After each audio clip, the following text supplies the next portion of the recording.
묵상 김재단 목사입니다. 오늘 본문은 이사야서 40장 12절로부터 31절까지 말씀입니다. 함께 말씀을 보도록 하겠습니다. 누가 손바닥으로 바닷물을 헤아렸으며 뼘으로 하늘을 쟀으며 땅의 티끌을 되에 담아 보았으며 접시 저울로 산들을 막대 저울로 언덕들을 달아보았으랴.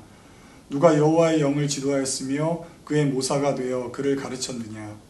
그가 누구와 더불어 의논하였으며 누가 그를 교훈하였으며 그에게 정의의 길로 가르쳤으며 지식을 가르쳤으며 통달의 도를 보여주었느냐. 보라, 그에게는 열방이 통의 한 방울의 물 같고 저울의 작은 티끌 같으며 섬들은 떠오르는 먼지 같으리니 레바논은 땔감에도 부족하겠고 그 짐승들은 번제에도 부족할 것이라. 그의 앞에는 모든 열방이 아무것도 아니라 그는 그들을 없는 것 같이 빈 것 같이 여기시느니라. 그런즉 너희가 하나님을 누구와 같다 하겠으며 무슨 형상을 그에게 비기겠느냐. 우상은 장인이 부어 만들었고 장색이 금으로 입혔고 또 은사슬을 만든 것이니라. 궁핍한 자는 거제를 드릴 때에 썩지 아니하는 나무를 택하고 지혜로운 장인은 구하여 우상을 만들어 흔들리지 아니하도록 세우느니라. 너희가 알지 못하였느냐. 너희가 듣지 못하였느냐. 태초부터 너희에게 전하지 아니하였느냐. 땅의 기초가 창조될 때부터 너희가 깨닫지 못하였느냐. 그는 땅 위에 궁창에 앉으시나니 땅에 사는 사람들은 메뚜기 같으니라. 그가 하늘을 차일같이 펴섰으며 거주할 천막같이 치셨고 귀인들을 패하시며 세상의 사사들을 헛되게 하시나니 그들은 겨우 심기고 겨우 뿌려졌으며 그 줄기가 겨우 땅에 뿌리를 박자 곧 하나님이 입김으로 부으시니 그들은 말라 회오리 바람에 불려가는 촉에 같도다. 거룩하신 이가 이르시되 그런즉 너희가 나를 누구에게 비교하여 나를 그와 동등하게 하겠느냐 하시니라. 너희는 눈을 높이 들어 누가 이 모든 것을 창조하였나 보라.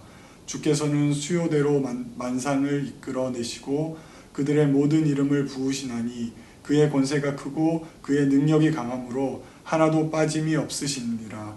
야곱아 어찌하여 내가 말하며 이스라엘아 내가 이르기를 내 길은 여호와께 숨겨졌으며 내 송사는 내 하나님에게서 벗어난다 하느냐. 너는 알지 못하느냐. 듣지 못하느냐. 영원하신 하나님 여호와 땅 끝까지 창조하신 이는 피곤하지 않으시며 곤비하지 않으시며 명철이 한이 없으시며 피곤한 자에게는 능력을 주시며 무능한 자에게는 힘을 더하시나니 소년이라도 피곤하며 곤비하며 장정이라도 넘어지며 쓰러지되 오직 여호와를 앙망하는 자는 새 힘을 얻으리니 독수리가 날개치며 올라감 같을 것이요 다른 박질하여도 곤비하지 아니하겠고 걸어가도 피곤하지 아니하리로다. 아멘. 인생의 여정을 걷다 보면 삶에 찾아오는 문제들을 만나게 됩니다.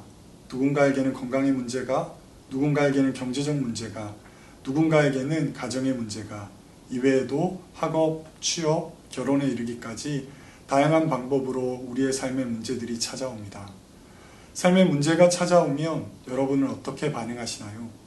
성도라면 하나님께 기도하고 문제를 통해 주시는 하나님의 메시지를 발견하고자 노력할 것입니다.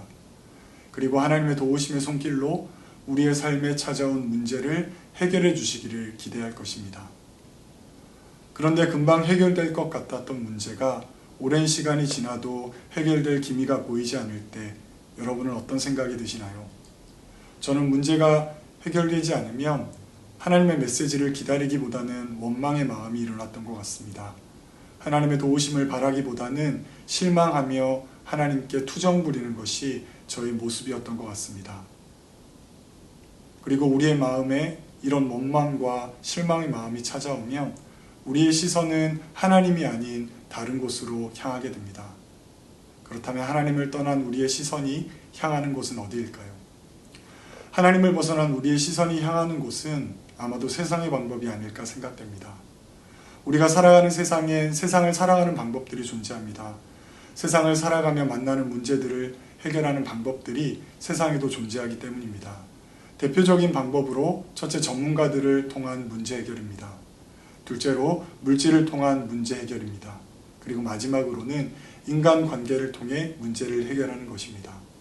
물론 이외에도 다양한 방법들이 존재하지만 어쩌면 크게 이 세 가지 범주로 그 모든 것들을 품어볼 수가 있지 않을까 생각되어집니다. 사실 우리는 하나님의 백성의 신분으로 세상을 살아가고 있기에 세상과 완전히 구별된 삶을 살아갈 수가 없습니다. 당연히 세상의 방법들을 사용할 수밖에 없다는 말입니다.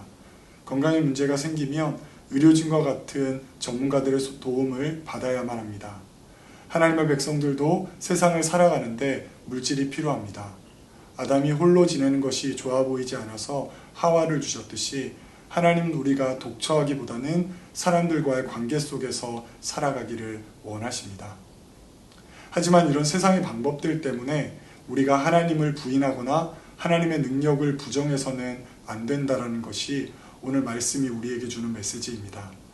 어떠한 경우에도 하나님이 이 땅을 창조하시고 섭리하시는 분이심을 인정해야 합니다. 그리고 하나님의 능력을 부정하거나 또 하나님께서 우리를 향한 관심이 없다고 생각해서도 안 되는 것입니다. 우리 안에 있는 죄 때문에 우리가 하나님이 우리의 인생을 향해 세우신 계획을 깨닫지 못하고 그 계획을 이뤄가심을 알지 못하는 것이지, 하나님은 한순간도 우리를 버리신 적이 없으시고 우리를 문제 가운데 내버려 두지 아니하시고 우리의 삶을 이끌어 가시며 우리의 삶을 만들어가는 분이심을 우리가 잊지 말아야 한다는 것입니다. 성도 여러분, 이 땅을 살아가는 동안 우리는 세상의 방법들을 부정하며 살 수는 없습니다. 하나님도 우리가 세상의 방법들을 부정하며 살아가는 것을 원하지 않으시기 때문입니다.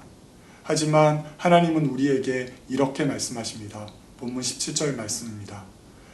그의 앞에는 모든 열방이 아무것도 아니라 그는 그들을 없는 것 같이 빈 것 같이 여기시느니라와 같이 우리가 세상의 방법들을 택할 때에 하나님께서 내 삶을 계획하신 분이시고 내 삶을 이끌어 가시는 분이시라는 확실한 신뢰 속에서 하나님이 우리에게 주시는 이 세상의 방법들을 사용하며 살아간다면 결코 하나님이 우리에게 주시는 이 세상의 방법들을 헛되이 그리고 잘못되이 사용하여 하나님을 부정하거나 하나님의 능력을 부인하는 잘못된 길에서 벗어날 수 있음을 기억하셨으면 좋겠습니다.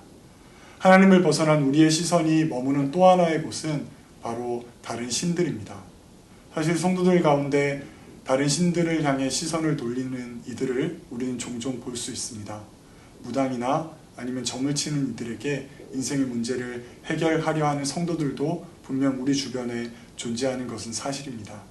하지만 대다수의 성도들은 그런 삶을 살아가지는 않다라는 것을 저와 여러분들이 알고 있습니다. 그런데 다른 신들을 향하는 시선의 의미를 조금 확장시켜 보면 어떨까요? 우리에게 다른 신들이란 타종교에서 말하는 그리고 무속신앙에서 말하는 것들이 아니라 우리 삶 주변에 존재하지만 내가 하나님보다 더 가치 있게 여기거나 적어도 하나님만큼 가치 있다라고 여기는 것들로 우리의 시선을 확대해 본다라면 이 땅을 살아가는 저와 여러분도 다른 신들을 섬기며 살아가는 이들의 삶에서 벗어날 수 없는 존재임을 알게 됩니다. 앞서 우리는 세상의 방법들을 추구하며 때론 활용하며 살아가는 것이 우리의 인생의 모습이다라고 말씀드렸습니다.